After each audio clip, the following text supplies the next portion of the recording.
Hi, everyone. Welcome to this incredible session 4 of Caring Economy, a collaboration between Ladies Fund and Women for Solutions with support of Dow Global Foundation, Canada Pakistan Business Council, the Federation, as well as Connect Here. We are absolutely thrilled to be welcoming you to this 4th session, which is on unconscious biases and features the amazing Samia Kamar. So first, we're going to have a little introduction by our partner in this, the Canada Pakistan Business Council President, Samir Dosal. Samir, welcome. Thank you, Tara, for yet another amazing session. I really appreciate the wonderful work that you are doing, and bringing in Samia is really amazing. I just wanted to bring greetings from the Canada Pakistan Business Council and to recognize the wonderful work that's going on in Pakistan under the leadership of Tara Uzra Dawood, the Dawood Global Foundation, the Ladies Fund, and so many others. So folks, enjoy the session. Stay tuned for the next little while. It's going to be an amazing session. I've had the chance of having a quick chat with Samia, and it's going to be wonderful. I'm looking forward to it myself. Thank you. Fantastic. So thank you so much for being a part of this, Samir, and the entire Canada Pakistan Business Council. We also have the Federation in partnership, and Sheikh Sultan will be coming a little later, and we will introduce you to him representing the Federation. But first, we have the amazing Azima from Connect Here. Azima, we cannot thank you enough for making this accessible for all of those with hearing needs. And please introduce yourself and your incredible brand as we applaud you and celebrate you. Hi, everyone. Thank you so much. It's a pleasure to be here today, to be here with Tara, with Samir, people I've only spoken to over WhatsApp or over phone calls. It's the first time we're meeting. I'm so happy that Connecture get to be a part of this event where they're focusing on educating women, which is one of the things that we really work for and we really think is needed in Pakistan. A little about Connect Here. We are a social organization, we are a youth-led organization, and our focus is that whatever is happening, wherever it's happening, it should be inclusive and accessible for the deaf community. I've been raised by deaf parents, and I know the need that the deaf community have of attending these sessions and to learn from these sessions. So we have been training people in sign language. We have been preparing interpreters. The two wonderful folks you're going to see today, Alia and Riaz, they both are Connecture interpreters. They both are great with their work. They're staying after hours today just to interpret and ensure that this event is interpreted for the deaf women out there. So once again, if any one of you, all the listeners, if you're doing anything, I'm sure you're doing great things. And if you want your events, your activities to be accessible, to be inclusive for the deaf community, please get in touch with Connect Here. Let's together make Pakistan inclusive for the deaf. Thank you so much for having me.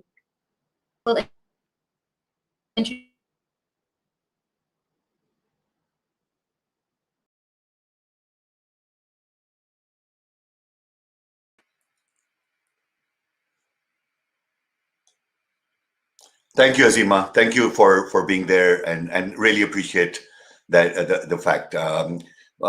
Tara, would you like to introduce the next guest, or do you want me to go ahead and request? You have to come on to introduce Samia.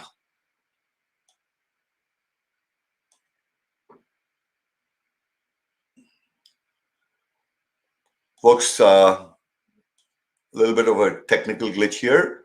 No worries. I'm going to take this opportunity and jump in to introduce Samia. Samia is going to talk today about the part of the series. Samia is a Pakistani citizen with a rich experience of more than 14 years in human resources of multinational companies with multiple industries, which include healthcare management, consultancy, hospitality, and financial service. In her most recent role, she's working as a country head HR for S&P Global Pakistan. Samia's purpose is nurturing workplace by guiding leaders to engage, lead high-performance teams, create EVP by building a competitive advantage, drive culture transformation, and develop talent and leadership pipeline to deliver sustainable profits. Samia has completed her lead journey from a Stanford Graduate School of Business and is a senior certified professional from the Society of Human Resources Management, USA. Samia, over to you. Thank you so much, Sameer. First of all, good morning, good afternoon, good evening, depending on the time zone that you are in. And thank you so much for my introduction. I hope I do justice in terms of the topic that we have, and also in terms of imparting the key learnings. So, welcome to this session, everyone, with regards to unconscious bias, which is very, very close to my heart. It's a huge, huge prerogative to be here with you all today. And I'd like to thank you all. And one thing that I would like to emphasize on is that as responsible citizens of Pakistan, interacting with people from diverse backgrounds, in terms of not only showcasing our culture but also impacting the culture and the heritage that we have. This is a very, very important session for us to for you to have, and also for us as human beings, because I'll be talking more about it. Will be covering and please let me know if, like, I'm able to move on the slides. I don't know, I can't see the screen, so I'm just hoping that the slide has moved to the learning objectives that will try to cover these key learnings today. And the whole idea for you is to relate to your experience and just be willing to try out new ideas. When we talk about biases, obviously, we are human beings, and I'm going to talk about it. And as humans, we build impressions. So it's very, very it's like, very easy for us to build impressions. And like, this is what we do as human beings, isn't it? Whenever we get to meet someone, whenever we get to have some sort of an interaction, whenever we come up in any sort of a circumstance, we quickly start to evaluate and diagnose the environment, that what is going on. And also we try to determine something about people.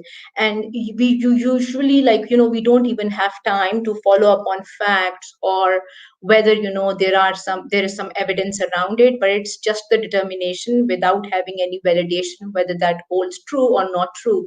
But those impressions are built up very quickly in our mind.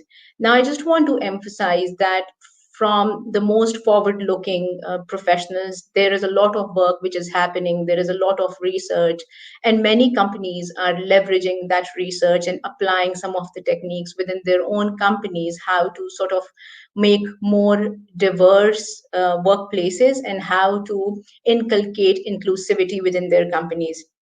So I know some of this stuff that you may have heard in from one way or another, one form or another. That may be something like you might be, you might have been exposed to some of the learnings. But my own experience is that, the more we hear about it, the more we are focused on it, because then we are having some cautious decision making around it in terms of understanding our own biases. So I want to start by sharing just a handful of quick studies of what we are learning about how this shows up. For example, we know, because research at University of Pennsylvania and Cornell has found that basketball referees, and I'll start with this example because this is what is going to relate to each one of us, that if somebody says that, I'm free from biases, then that is not a true statement. So that is where they conducted their study, where it was pretty clear that those basketball referees, they give fouls to players opposite to their race. Like those players who belong to the same race, they do this, and it's not purposefully, it's not something intentional, but they give penalties to others who belong to a different race. And again, this is something which is backed up by the evidence from that research study. So this means that as humans, we prefer the likability factor. People who tend to come across as similar to us are the ones that we like, and we would like to, socialize with them. We would like to spend our more time with them, and that's something which is very, very natural. And likewise, people who are different, we would tend to have that ability to sort of, to have our differences, or maybe we maintain some space around it. There is another similar research which determines the which that has a direct correlation with the accent of people. Now, you may find it something interesting that these researchers at Tel Aviv University, at the University of Chicago, found out that people tend to like those people who have similar accent, and people tend to sort of diverge from those people who have sort of a different accent. But this doesn't hold true for only one type of accent, which is British accent, which is considered to be the smartest accent. Now, these are all our assumptions, again, on the basis of our assumptions, on the basis of our quick conclusions that we form, or the impressions or the images that we have or of other human beings, is what sort of tend us or triggers these sort of impressions within our mind. And the reason that I'm talking about the different sort of biases is that then we will be relating and connecting it with the gender biases that we have. So I'll tell you one personal example over here, that I have noticed that whenever I'm dressed up in a business clothing, I seem to be like, I seemed to be going very faster through the lanes if I have to get some transaction done from the bank, rather than in my casual attire. And again, that happens again because I feel that people have the impression of you, so they probably escort and they provide that facilitation. But if I'm in a casual clothing, then my impression is perhaps it is saying something about my attire or my outfit, which is why people are less likable to facilitate me. And again, I can go on and on, because literally there are more than 1,000 studies within this space and that have been conducted for so long. But the question here is, right, that we can have all sort of biases. They can be around height, around names of people, race, gender, the way we talk, the way we show up, our accent, religion, culture that we belong, our human identity. And so the question is not that who has got that bias. The question is, like, what are my biases? And how often do we come across those situations, right? And how best can we control our biases? Because obviously, it's first of all, it's hard to understand our own, and it's very, very easy to sort of point fingers on others that they have a specific bias. So as a human being, first of all, understanding our own bias is super, super imperative.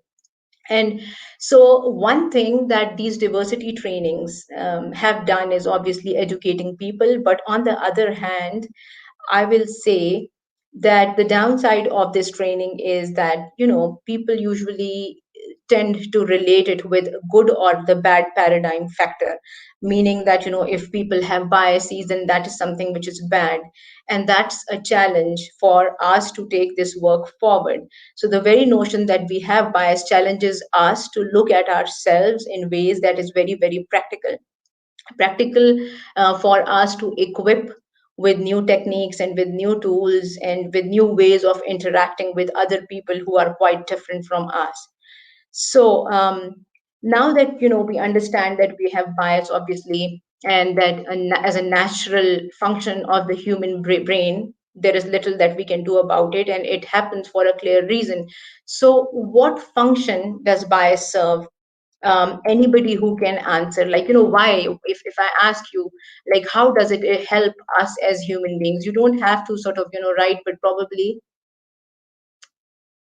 I just saw, I'm sorry, I just saw these messages. Samya, can you do your slides full screen? I have actually done it full screen, and I don't know, I'm even moving these screens and it's not even working. I have no idea. Will it work if I send it to someone and someone can help me in terms of sharing the slide deck? Because I have moved it and right now I'm on slide number 4. I will pause. If not, then So please bear with so me because so I don't know what's happening. so here let's just send it across, and we'll see if we can try and set it up, because it's the setup that you have is not moving. So folks, just a little pause and a little break. In the meantime, I just wanted to acknowledge the presence of Laura. We've been waiting for her. She did join in, and I also want to acknowledge the presence of Sultan Rahman. Sheikh Sultan Rahman is the coordinator and the FPCCI representative over here. He's here as a strategic partner, and we are delighted to welcome him. And at some point in time, we will have him and Laura say a few words. So in the meantime, let's see, why are we struggling with the screen?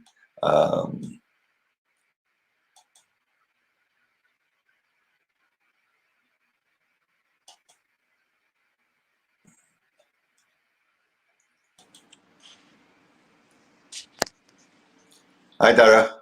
Hi, everyone. Thank you all for your patience. I know that Samia is having a little problem with her slides, but I recommend, Samia, you continue the presentation. But if Sheikh Sultan Rehman, we are thrilled by you and the absolute wonderful partnership with the Federation. We also want to acknowledge Laura. She has extremely poor internet right now, but the amazing Laura Koch is the reason why these 6 sessions exist. Her wonderful partnership with me and Ladies Fund and all of us and Samir and of course Samia. So we thank Laura in every which way. Samia, whenever you're ready, you can speak even without slides. We'd all love to hear and learn from you. Technology is a great asset and a valuable add, but it's you we want to learn from. So we can scrap the slides and just listen from you, to you, excuse me. Thank you. Thank you so much for the great honor. So I was just, asking this question that, what do you think? Maybe some of you, if you feel comfortable, can type in your answers that how does our biases, like, in your mind, what do you think? How do they serve us best? Why do we have them in the first place? And what do they do? So any ideas? No judgments at all, because it's all about understanding our unconscious biases and making sure that how that's also fine if you don't have answers, but I will simply say that what does this bias do, right? It serves us. Basically, we have our self-serving biases as well.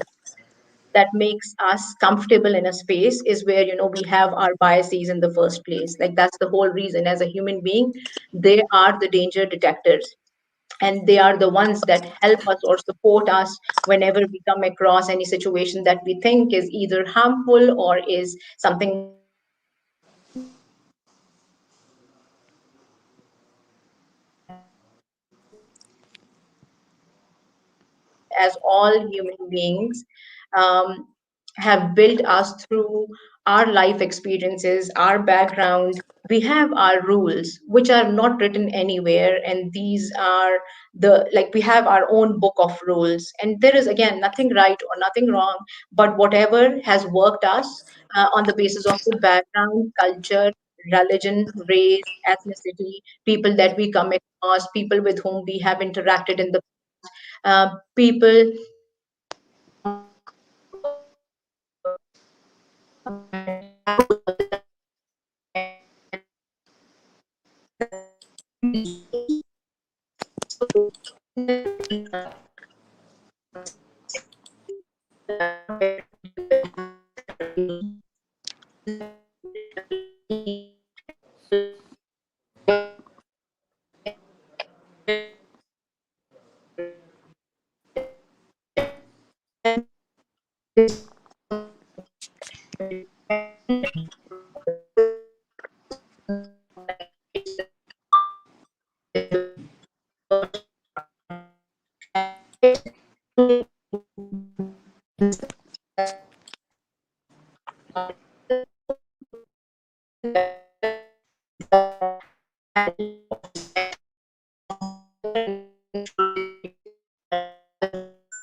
Tara, it seems that Nia is having challenges in her internet. Okay.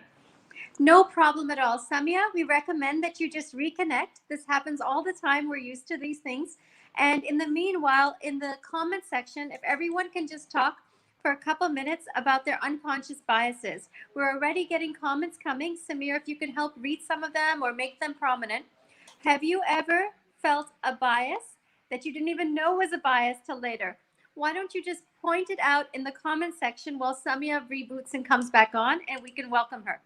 Samir, I know that you must have wonderful stories. You've lived all over the world and you are president of the Canada-Pakistan Business Council. Have you encountered any moments that you yourself have experienced unconscious bias? Well, conscious and unconscious bias, in my opinion, exists throughout the world. It's not a geographical thing. It is like when Samia started to say, and she's covering the whole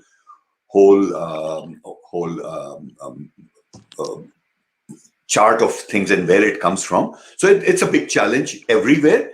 Having said that, I personally think living in Canada, there are definitely biases. In North America, we are talking of Black Lives Matter.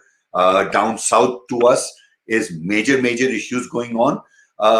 Having said that, sometimes the color of the skin does create a problem, and I think that's where the issue is. And in my personal opinion, and Tara, you and I have talked about it, and these are issues that if we have to continue to talk about it, we have to make people realize, empower the people who are struggling with this to raise their voices in a respectable manner. This is my personal approach and attitude, in a respectable manner to get your voices heard.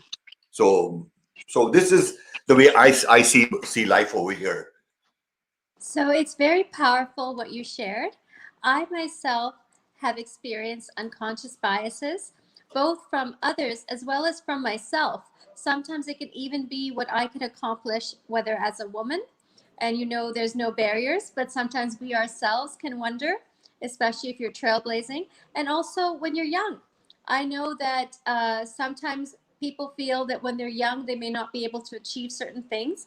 So that's why we invited Samia to speak today, because Samia's topic is so powerful, because the biases we face can even be internal from how we've been raised, or we don't have role models in certain ways. So it's such a powerful and broad topic she's speaking about, and it's one that we really look forward to hearing. Samir, are there any comments that you may have seen in the section that people are asking some questions? I'm just going through these, and you know what? I just wanted to highlight the fact, Tara, that women empowerment is one of our prime focuses. Living in Canada, we feel that particularly from our community point of view, it's so important to help our women community get empowered, give them the right tools, give them the right stuff, and hence this CPBC partnership with you and the Dow Global Foundation and the Ladies Funds makes all that matters. So let me see, where is there any stuff that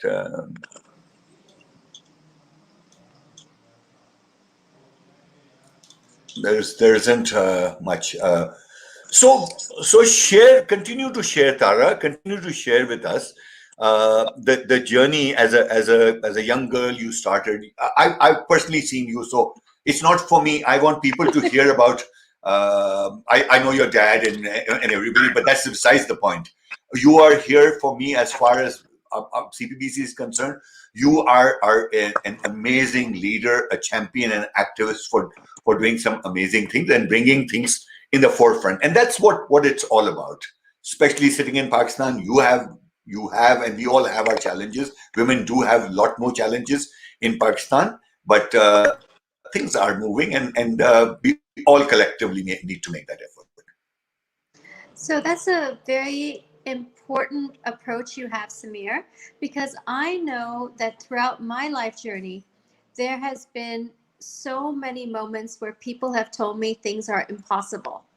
So even, when I was, here Samia's come back. We're so excited to welcome you, Samia.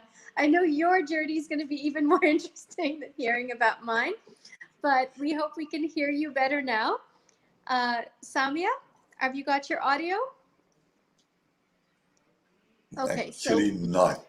while we're waiting for Samya's audio, I will bore you all with my story. So pretty much every step of the journey, there has been people saying it's impossible, not just no or it's not permissible, but that it's impossible. So I feel that our biases can come from our culture, our communities, sometimes even well-meaning family, relatives, even role models may not even understand what is possible. Like, running a financial institution. I, for example, am the first female CEO of any non-banking financial institution. So obviously there was no role model or precedent for that. Our first awards for women. So many people told me, why do you want to give awards for women? And so each step of the way. But what I found in life is that one of the reasons in my life I've experienced unconscious biases, and Samya's back, so I'll just finish the statement, is because the dreams and vision I have for myself are known to me and come inside me. So it's not necessarily that everyone around me knows my dreams as well as I know my dreams. But now Samya's back and she's so powerful. And we cannot wait to hear from you, Samya. So I can sure I can say on behalf of us all, welcome back, and the floor is yours. Thank you so much. I have connected through my cell phone and very, very sorry about the inconvenience that was caused. And it seems like I really missed on something very, very interesting because I could see you both saying some important stuff through another laptop, but I couldn't listen to it. So it was intriguing. So I was, yeah, coming back to where I was, and please feel free, like I will be happy to take chat or any questions as well. Meanwhile, but since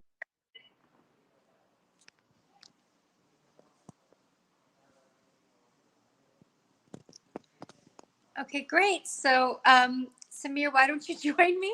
And Samya's presentation can start. So, So Samya's just getting have to back get on. Samia back again. We need to get Samia back on again. Great. Just so you know, Samya is based in Islamabad, and sometimes we've been experiencing a little technical from different parts of us in Pakistan.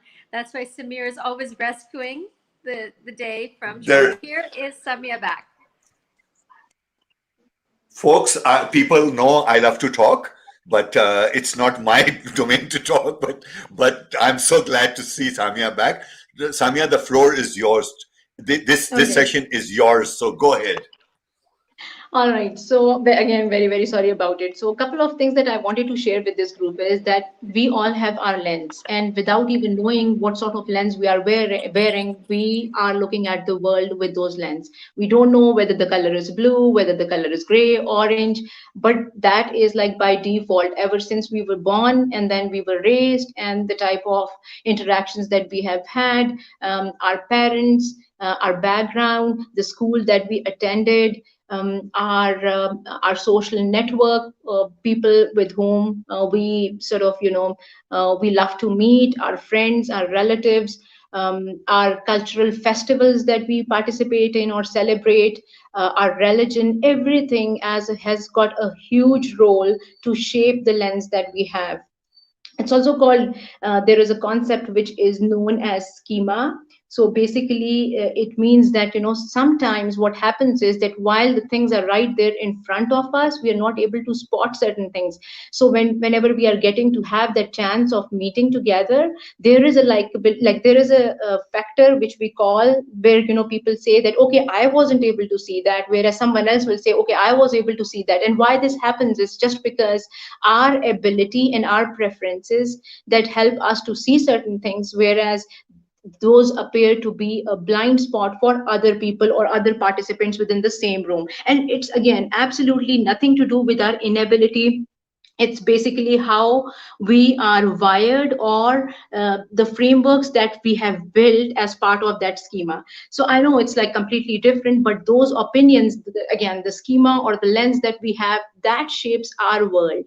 That's how we see things. That's our ability. So whether we whether we shrink the horizon or whether we are expanding our horizon is entirely up to us.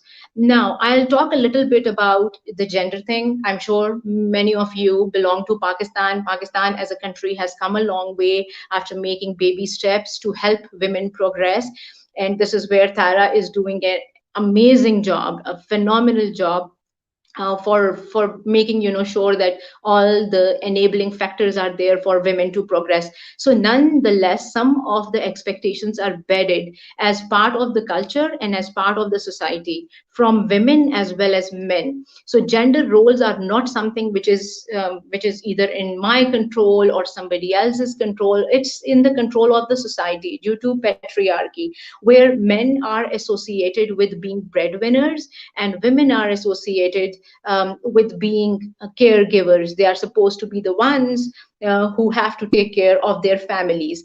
Now, I'm not saying that either you agree or disagree, because I'm sure it's going to be a long debate. I myself have very different honestly opinions around it. For example, I don't cook. Now it is something which is highly unexpected from a woman, but obviously I don't want to end up into those sort of biases. All I'm saying is that we are all different. So patriarchal structure is relatively stronger in Pakistan, in rural areas, and in tribal areas it's slightly different. But one thing I'd like to say is that since the society has already defined roles, it has an impact on some degree on genders and their ability to see their worlds. Because even if they are doing things which are quite different from what the role has defined or the society has defined as a role for them, it gets really hard for them to reverse those roles. And it's quite, I'll say, grappling or a difficult or a challenging situation. And I can come up with a whole list of things that I have been hearing from my female counterparts when we started working during pandemic. And I'm more than happy to share one of the examples where we as a company, we adopted this approach of working from home, and it has been now almost, it's more than 1 year that we are successfully working with like from work from home. It's serving us best. Now, one of my colleagues within my own team, she had gotten married in December 2019, and then when we started working from home during pandemic, some of the things that she told me, while they were very personal, but the reason I'm sharing without taking her name is that that's how our society is, and these are the biases which are associated. So she was telling me the story. One day she came up to me and she asked me, Samya, when are we going to decide to open up the office? And my answer to her was that, isn't it a blessing for you to work from home, especially when you are not exposed to any sort of risks?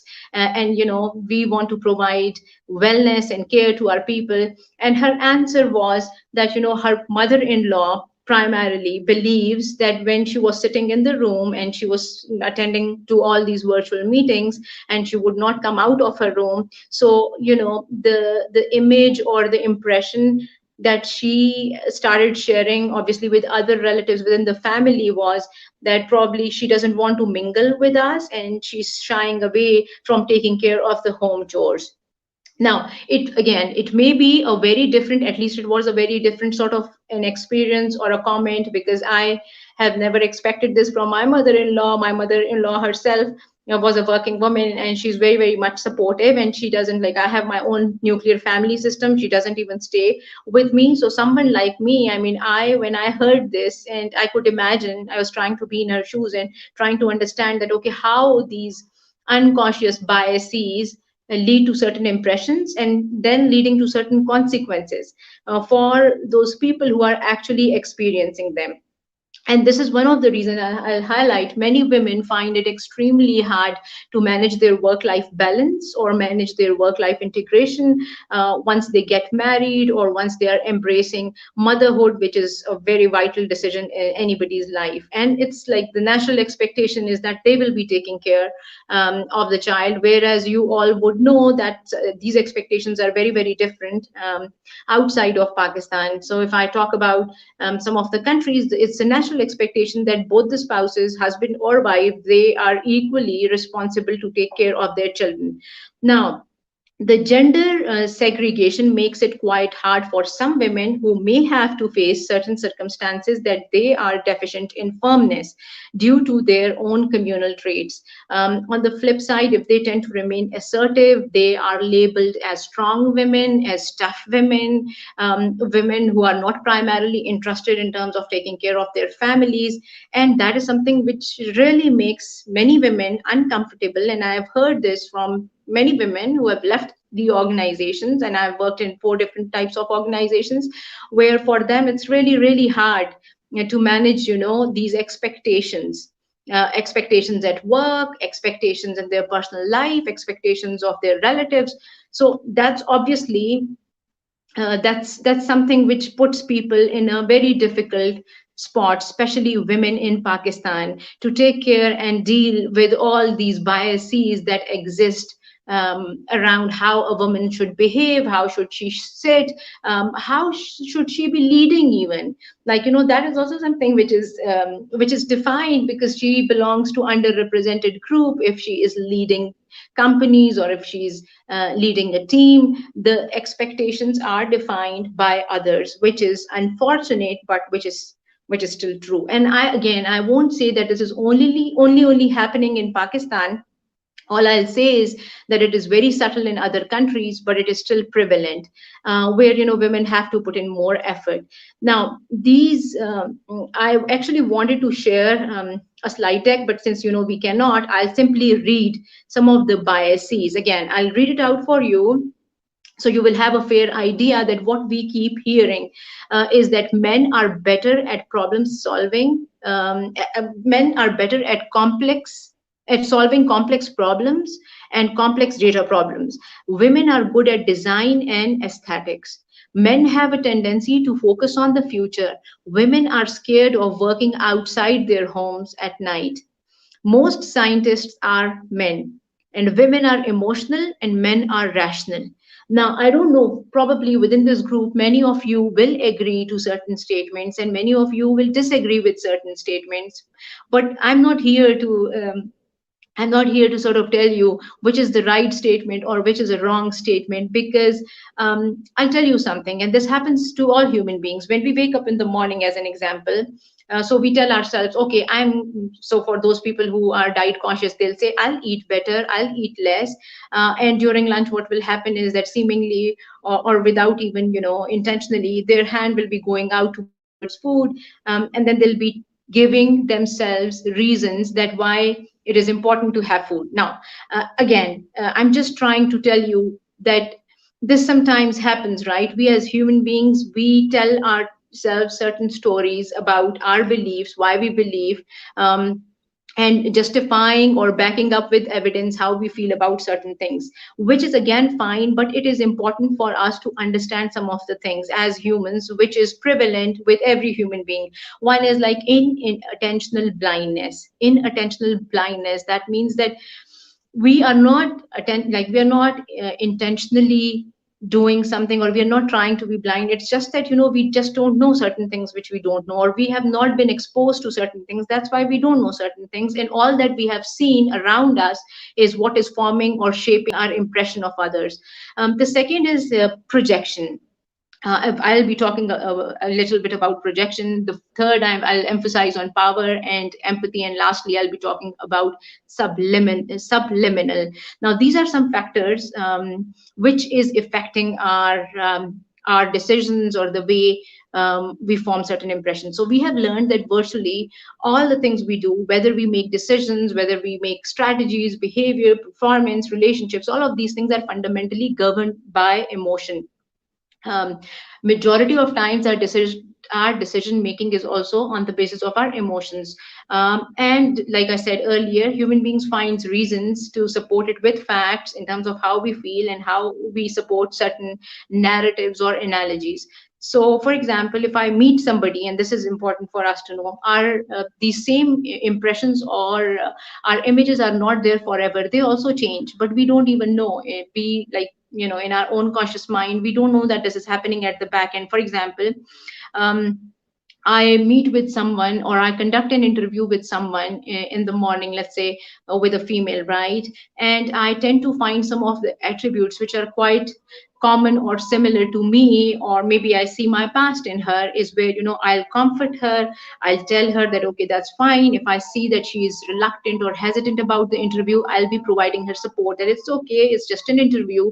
Do you want to have a glass of water? And the interview will simply rock. Now, as an example, hypothetically, if I'm conducting the similar interview with a similar set of questions and it's a structured interview, and in the afternoon when I'm having that and I'm not even realizing that my mind is completely drained. So what happens is that if somebody comes up who is maybe opposite to my gender, and I feel like maybe without even realizing, I see that something doesn't click with me, is that all of a sudden I'll be like, okay, I'll be watching, or maybe I'm looking at my wristwatch, or in my own behavioral cues, I'm doing something which is making the person uncomfortable. It will definitely have a significant impact on his interview. Now, this is where we all, and I'm conducting yet another interview in the evening when I'm extremely tired, and similar questions are asked. And without, like, I'm so tired that I'm not even paying full attention to someone, is when I formed that decision very next day that the interview that I conducted in the morning was the best, because, she simply rocked. Now, these are all our unconscious biases.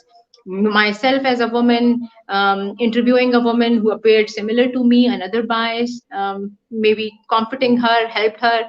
And so that's how, we build, like, to my earlier point, that's how we make certain decisions, and then we try to justify and rationalize. Whereas, perhaps, who knows, if there was a man sitting over there and taking that interview, would have preferred a man. So these things are very common. These are common phenomena, and we don't have a lot of control on it. But these statements that we then build is, on the basis of how we are viewing the whole world, which means that most likely a woman has only seen a man in the family who is making important decisions. Likewise, maybe a man, has seen women within his network, within his family, where they are just good at design and aesthetics. That doesn't mean that men are only better at complex, and that's my view, right? And anyone else can come and can debate or disagree with me, and I'll be more than happy to have that disagreement. But from my perspective, as human beings, we have to unleash our potential. It's not that God has perhaps, created someone with superior traits or behaviors, whereas the other gender was developed or created with inabilities. That's not true. And even if somebody believes in it, he or she has to change that opinion, because it's just that probably he or she is not exposed to or hasn't seen anyone in their own personal life. So they should probably change their network, change their environment, change purposefully some of the things, by making that conscious decision to explore how different people are working and acting and contributing differently. Just like this, it doesn't hold true. Perhaps somebody hasn't seen a woman scientist, that's why they believe that mostly men are scientists. And likewise, it's a very common statement which occurs in workplaces, where I've heard it usually from men, that women are always emotional, they're always crying. So maybe they have never come across a woman who doesn't cry. That's all that I will say. And that's where, I'll simply say that we have to make a cautious effort of unwiring our own frameworks, the mental models that we have, the cognitive or unconscious biases, and looking at the world with a different lens now that we realize these exist. And it's like prevalent. It's not common to any one human being, but it's just common to everyone. So cautiously, when we realize it, then we have to make every effort to sort of dismantle those barriers that are impeding our ability to progress in life. uh, I'll move on to next slide, where we are talking about gender behaviors and consequences. So why, like, again, gender behavior obviously has consequences. I've spoken at length that when the society is telling people that okay, this is what is expected from a woman, this is what is expected from a man, that's how men and women eventually start behaving, unless they are exposed to a new way of thinking. So that is like part of the socialization. Socialization is a process of informal education which imparts certain values, attitudes, beliefs, behaviors, and people start actually believing in them. They are different for men. These socialization aspects or codes which are defined are quite different for men, quite different for women. They often put greater restrictions on the freedom of choice, expression, and movement for women in comparison to men in most of the societies.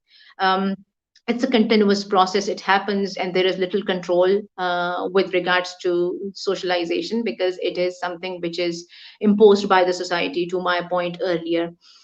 Several institutions, starting with the family into which a child is born, help in the process of socialization. The sources where we learn gender biased behaviors are again the same thing.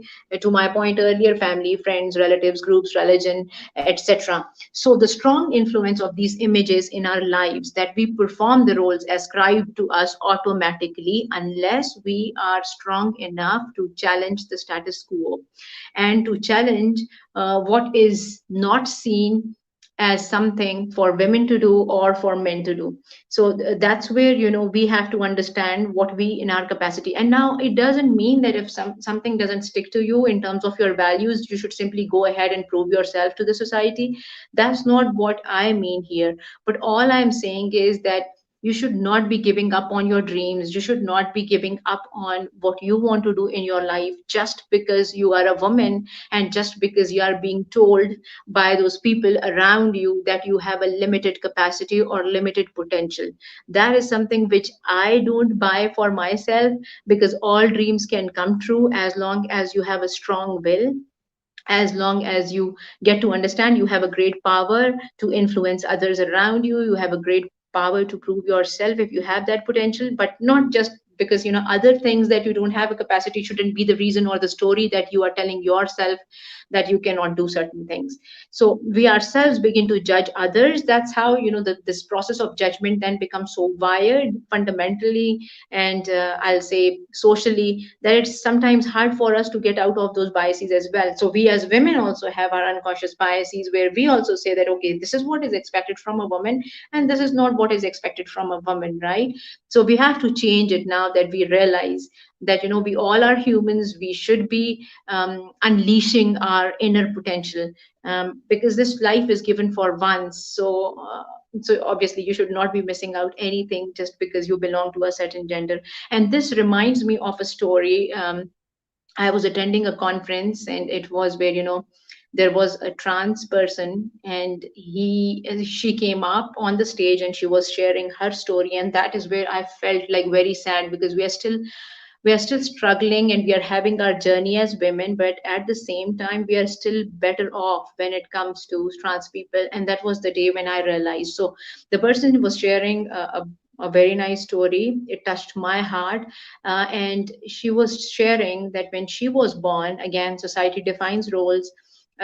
She was born to an amazing family, to an upper class family, and her mother was a doctor.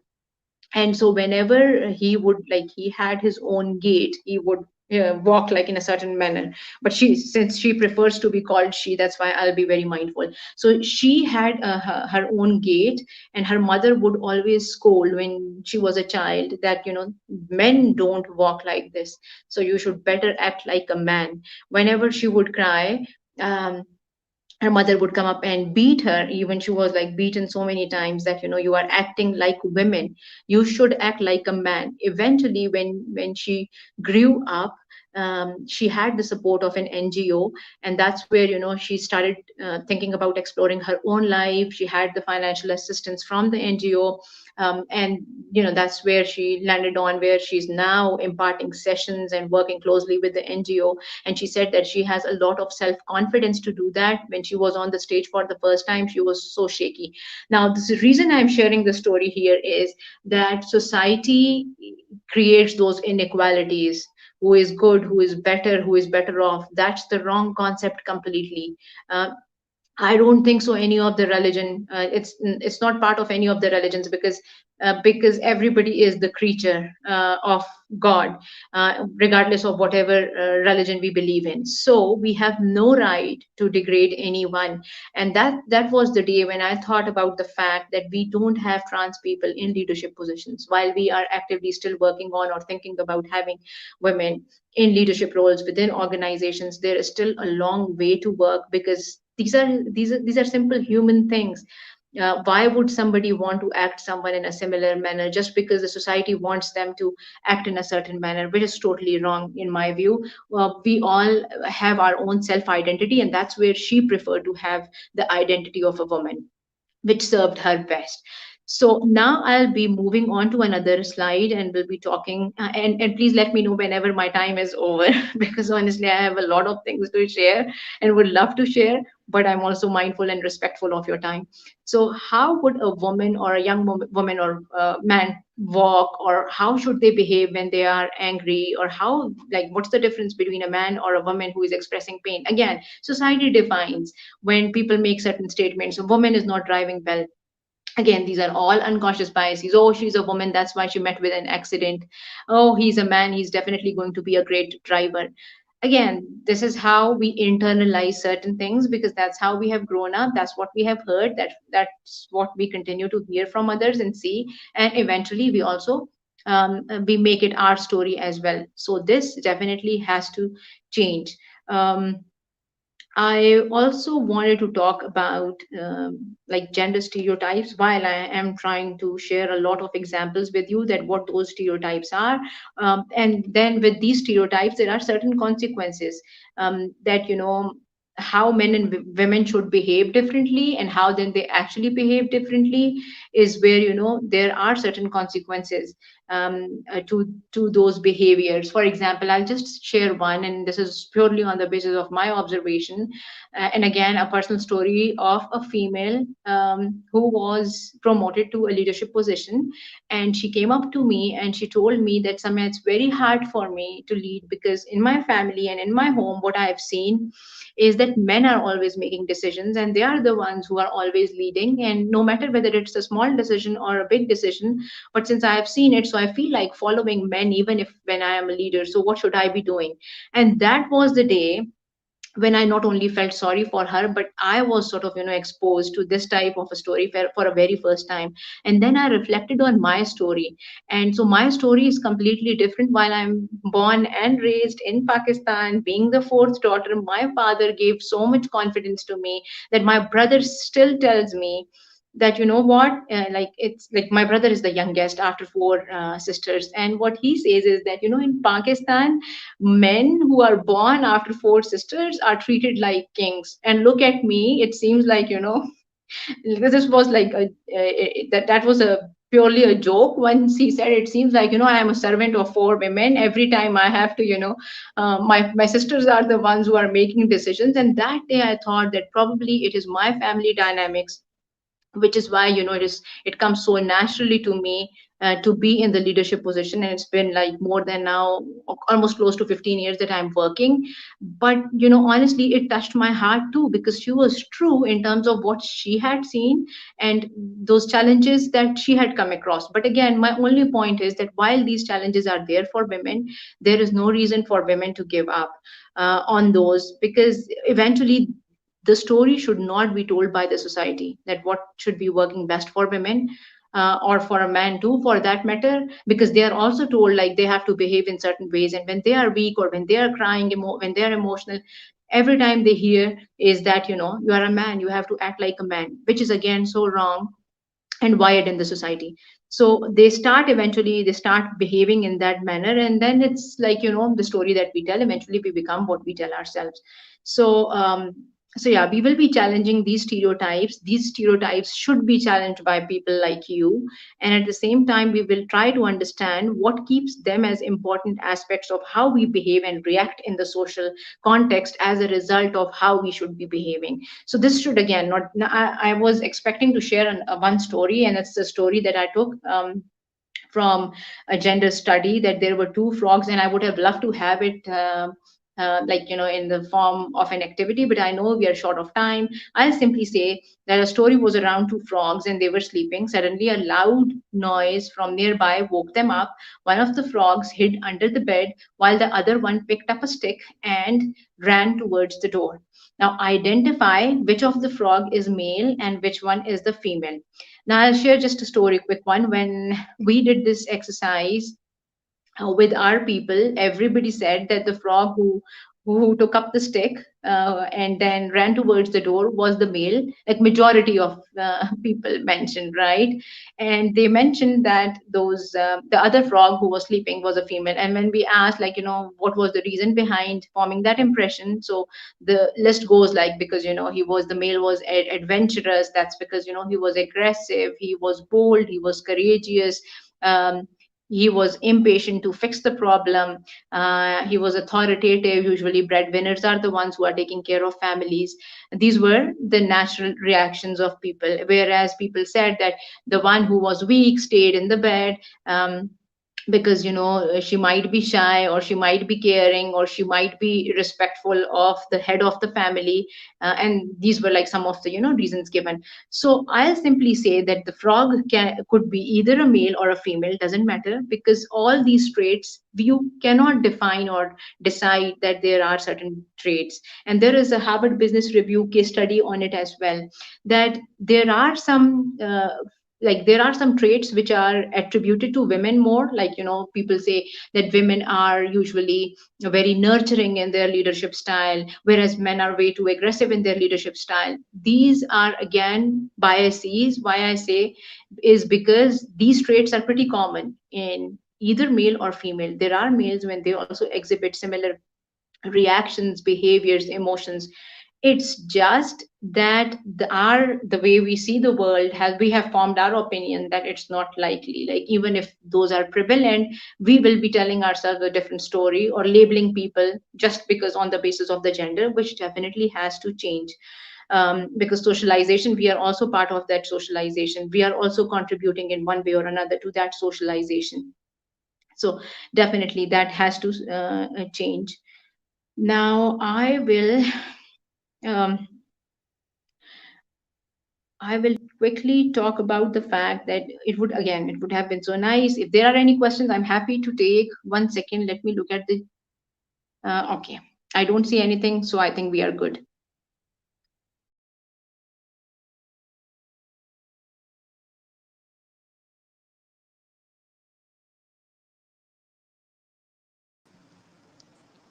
Hi, everyone. And thank you so much for being with us throughout this day. And greetings also to Emil from Switzerland. Samir, are you with us as well?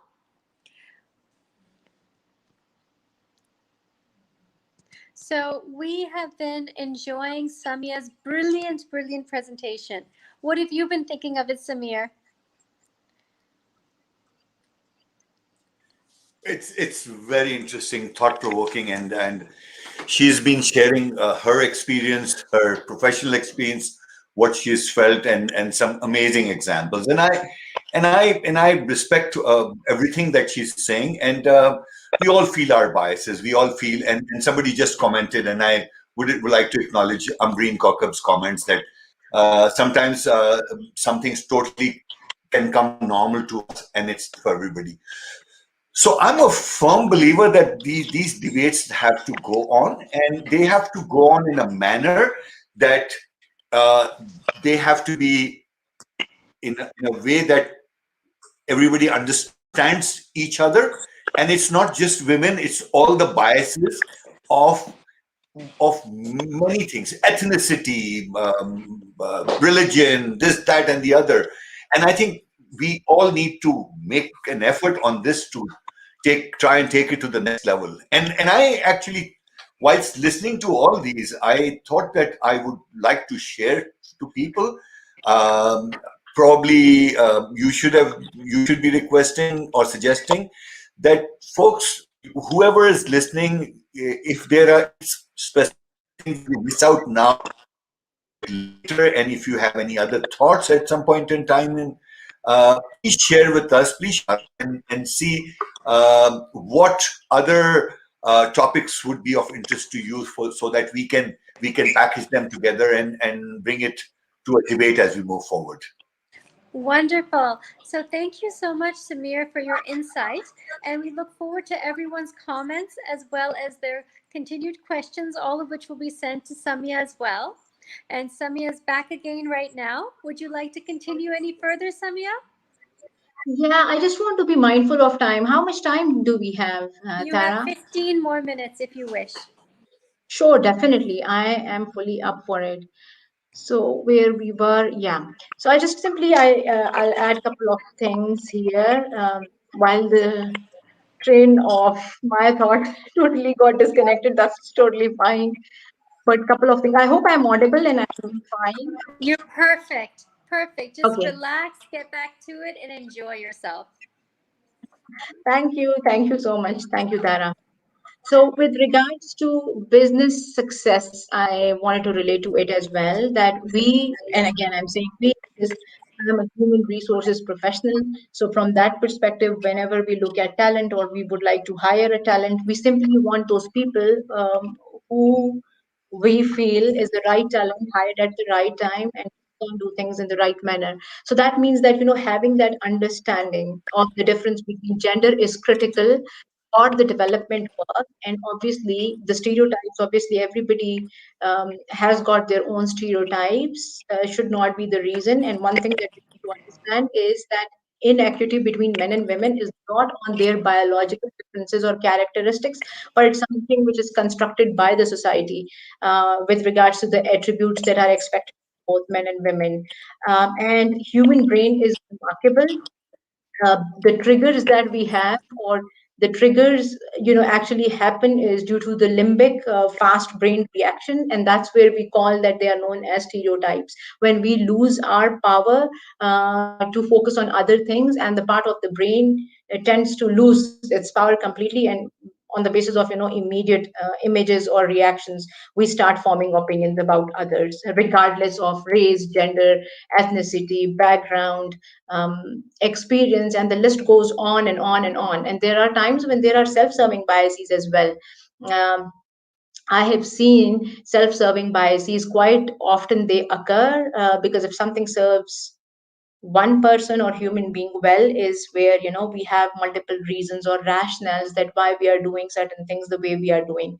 So obviously we just have to be mindful of all of these biases that occur with us, or that exist. And also, like sometimes, like, our own blind spots are important for us. And there is a very good example which was shared somewhere. I was reading a book, and there was a guy.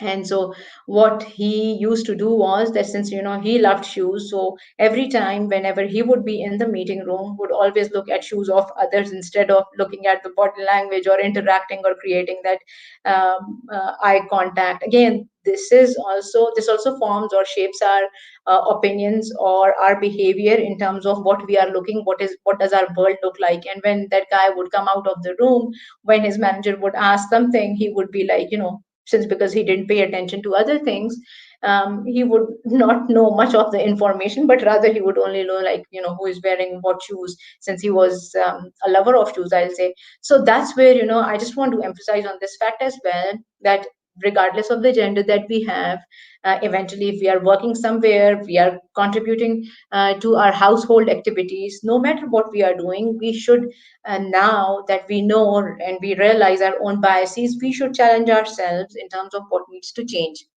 And the impressions that we have formed over a period of time should definitely be challenged, and we should be looking for other ways, or other narratives and evidences that doesn't support what we have learned so far. Obviously that is something which will help us, and then definitely we can have very active and effective debates with our colleagues who belong to other gender. I'll tell you something. So every time I've like, I've headed two organizations, and interestingly, I was the only woman leader. And it's quite challenging to be in a room of men when there are so many men. And obviously, again, I won't say, because then I'll appear as biased. So I'll rather say that usually people think that men have that dominance of making decisions. I disagree with it as well. Why? Because what I have seen in my experience is that men definitely, they men will, and again, this doesn't go to every man, right? Majority of men, or I'm just saying it. I'm trying to be mindful of my my words as well. It doesn't go out to everyone. Every human being is unique. So I'll simply say that's how people view men. That they're very outgoing. They are very, like, if they have an opinion, they'll not wait for anyone. Whereas women, on the other hand, they tend to think whether we should be saying it or we shouldn't be saying it. I'll say what has worked for me in my practical experiences, that whenever I had an idea, I would never share. I'll never make that effort of sharing it in front of so many men where they're evaluating my work, but rather I take that conscious effort of meeting with them separately, thinking about their thoughts, and then making sure what I can do differently if I have to come up or lead a project is where I feel very comfortable. Then being in that room and sharing my things, even if they disagree with me then and there, that's also fine. But that has worked for me. This is only one example, I'll say. And majority of times what I have found is that women are very cautious in terms of sharing their problems, or even if they do, they would do it in a certain manner, which again, does a similar thing. Men also have their biases about women. So I feel that unless and until women are not open enough to share their challenges, their struggles, their problems, professionally with their counterparts, men will never have an idea. And I can share a couple of things, right?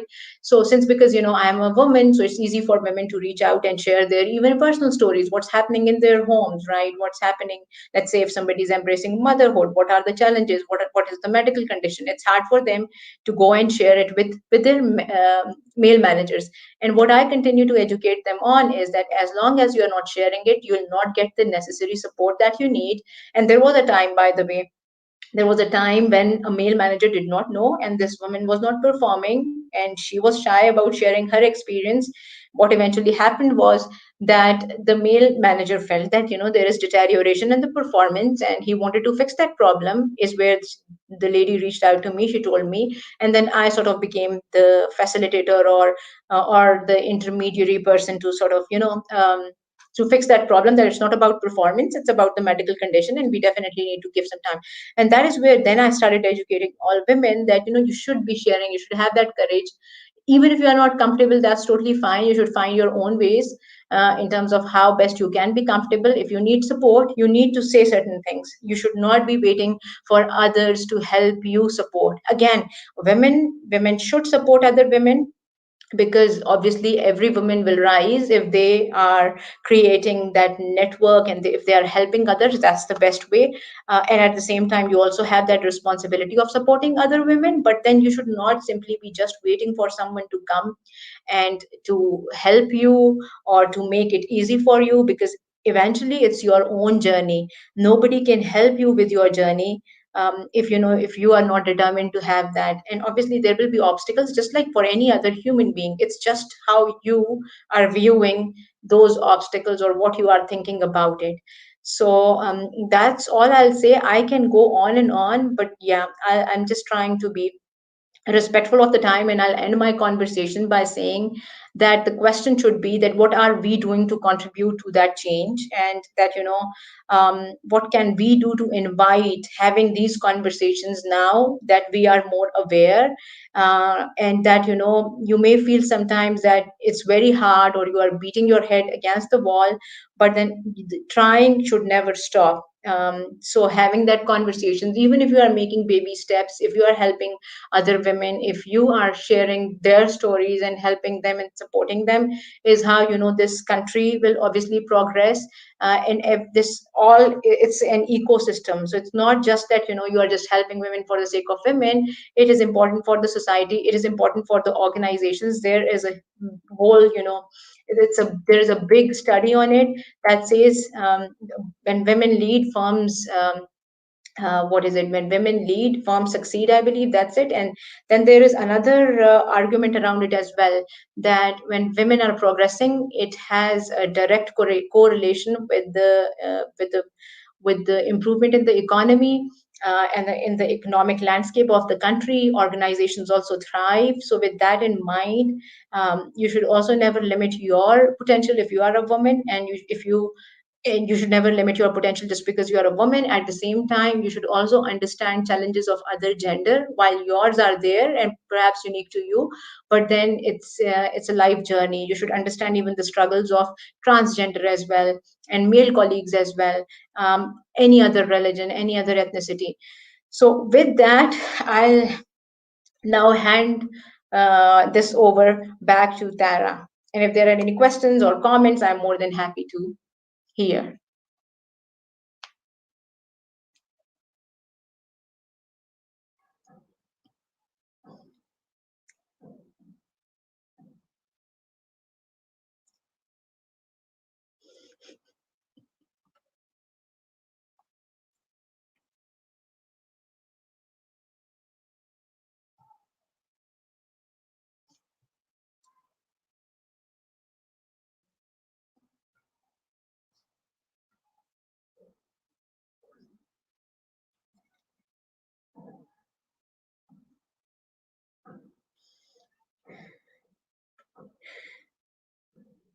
My emotional reaction is I just don't know what to do now.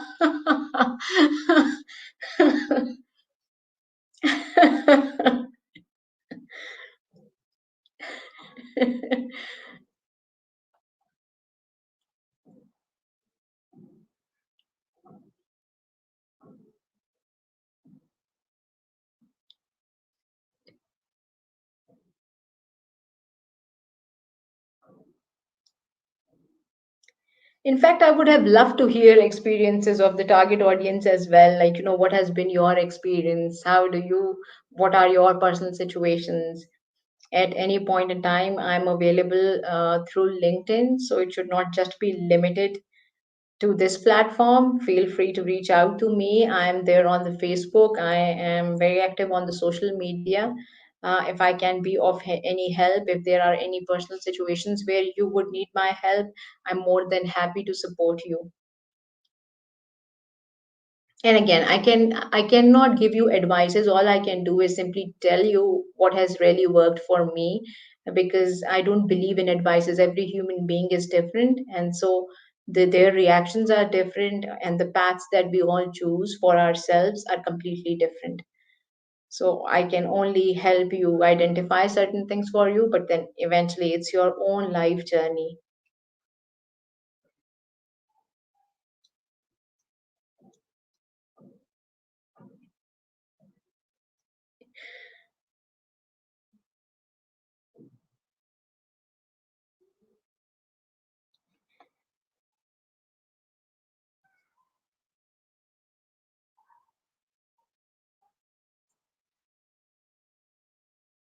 So do we wait? Do we pause? What do we do next?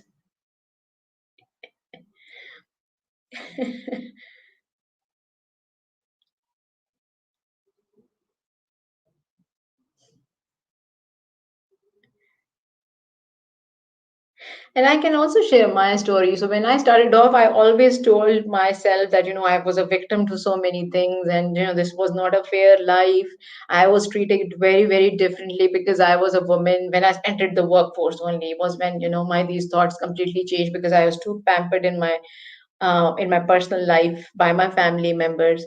Over the period of time, I changed my narrative, because again, the stories that we tell, that is what shapes us. And I don't want to be a victim, or I don't want to feel like, I'm falling off the trap, or I don't want it for myself. I don't want to be viewed as a woman who doesn't have that courage, or who doesn't have that capacity to rise. And that's where, I completely changed myself. Situations are difficult in everybody's life or professional life or whatever you want to say.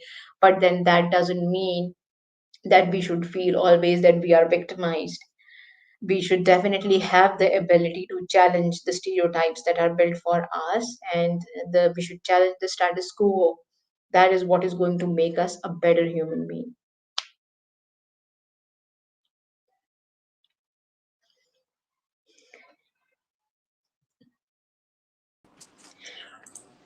Hi, everyone. Thank you for your patience.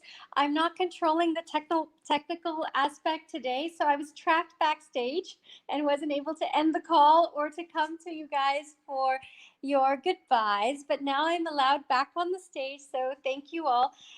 Connect here. You are amazing. You have done so much to make today accessible to so many people.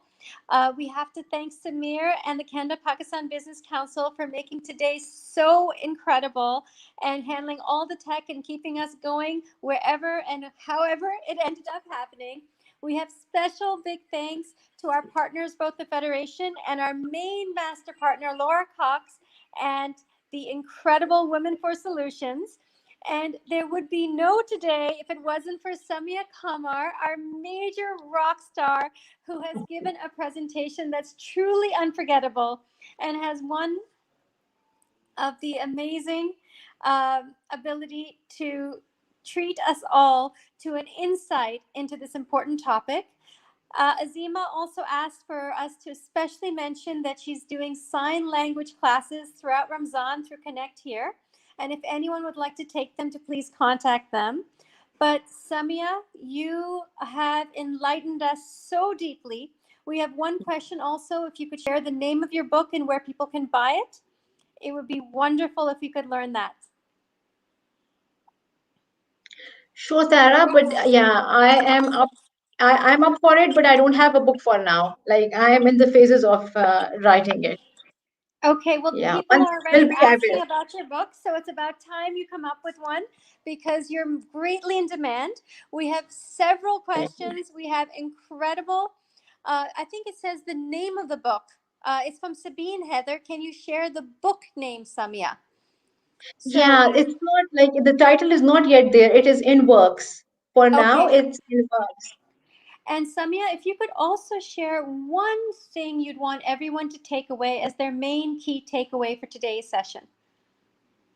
That would be to understand our own biases and then stop, like try to not judge others and understand like their context and understand from where they are coming and just be empathetic about it without making judgments like why somebody did something or reacted in a certain way, because every human being is different. Fantastic. So, wise words from a wise woman.